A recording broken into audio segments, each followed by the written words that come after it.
Coming up next on The Daily, a look ahead to the biggest matchups from the weekend, including number 1 and 2 in each conference battling it out, as well as Brian Mullen's first trip back to Seattle since the Steve Zakuani injury.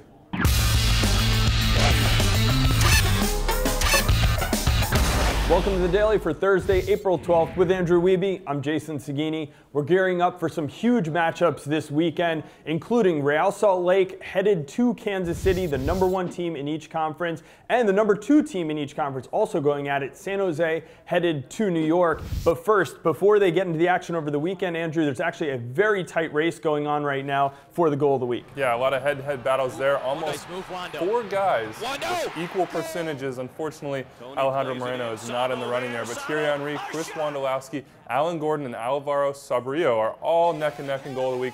Get that, vote for that one. It's going to end tonight at midnight Eastern time. All right, we talked about this huge game, Kansas City hosting Real Salt Lake, and Andrew, this is a game where I think tactics are going to play a big role in here because each team has their own kind of style that kind of conflict with each other. Yeah, and they're very similar styles. Both teams want to hold on to the ball. That's the overriding factor with both. Maybe the difference is that Sporting Kansas City is a little bit more robust when it comes to winning the ball back. They're a little bit more physical, a little bit bigger, but if any team is going to be able to disrupt that pressure game that they have, especially in their defensive half of the field, it's going to be Real Salt Lake. Another interesting point from this one, there's a little bit of animosity between these two teams. Maybe not in the run-up to the match with all the talk in the press, but you have to look back to last year, Roger Espinoza with the tackle on Kyle Beckerman that sent Kansas City down to 10 men in Kansas City. They won that game, but also in the preseason, Espinoza had another dangerous tackle that RSL wasn't too happy about. So we'll see, does that override the day, or is it the possession and their ability to hold on to the ball that really runs things? All right, and the other big game this weekend is San Jose at New York, a game that includes the top 3 scorers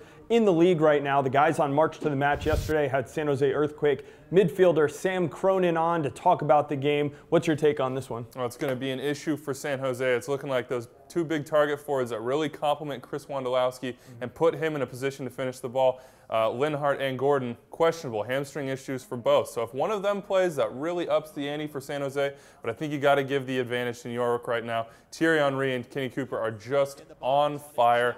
Ryan Mira playing very well. If they can handle business at home, that's going to be another step toward vaulting them into maybe the likes of Sporting Kansas City and RSL, although they still have a long way to go. All right, that New York-San Jose game, 7 p.m. Eastern time on Saturday. You can see it on MLS Live. And the other game, Real Salt Lake headed to Kansas City, is 8:30 p.m. Eastern time, again on MLS Live. So if you haven't gotten MLS Live yet, now's the time to order. What a weekend of action it will be. You can go to live.mlssoccer.com for all the details.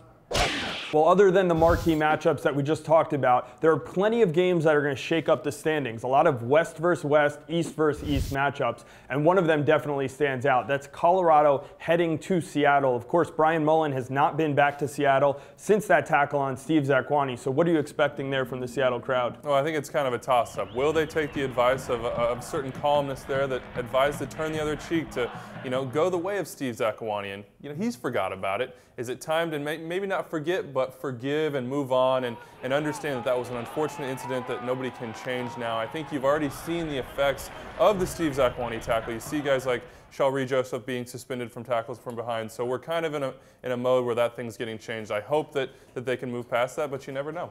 All right, well, the other West versus West matchup is LA and Portland. That one, 10:30 p.m. Eastern on Saturday night. And interestingly, these two teams are at the bottom of the Western Conference. Who would have thought when you started this season that we'd be saying that at this point in the season? Of course, on the East side, you have Philadelphia hosting Columbus. This game on NBC, so it's nationally televised. Anyone can check that out. What are your thoughts as Peter Novak tries to right the ship in Philly? Well, they've got to get some points, and having won through this point in the season is not what Peter Novak was expecting. Maybe what some outsiders were expecting after all those changes, Latu, Mondragon moving on, but a team that they'll be facing here is on the ropes. I'm not going to say Columbus is really reeling, but that 4-1 defeat at home to the New York Red Bulls had to hurt quite a bit. So they'll be looking to right the ship. I'm sure you'll see lineup changes from them.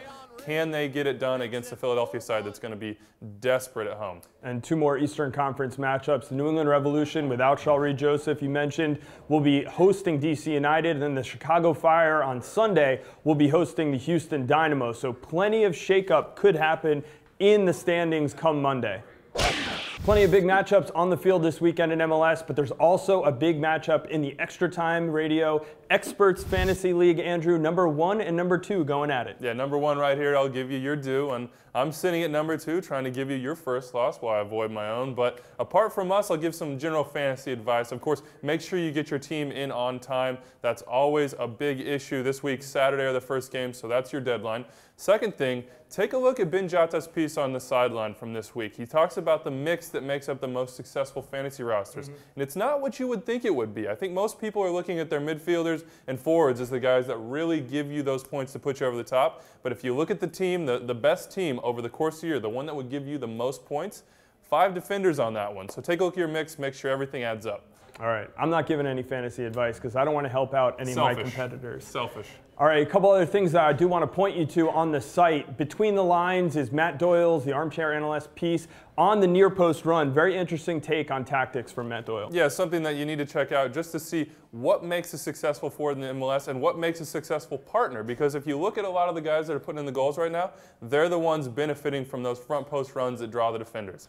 All right, and one more thing I should mention. Extra Time Radio comes out later today. We're going to have Real Salt Lake goalkeeper Nick Raimondo, always a great character, on the show, along with Peter Novak, the head coach of the Philadelphia Union. He has a lot of work to do, and of course, he was just named the head coach of the MLS All-Star team. That's all we have for the Daily today, but check out more tomorrow.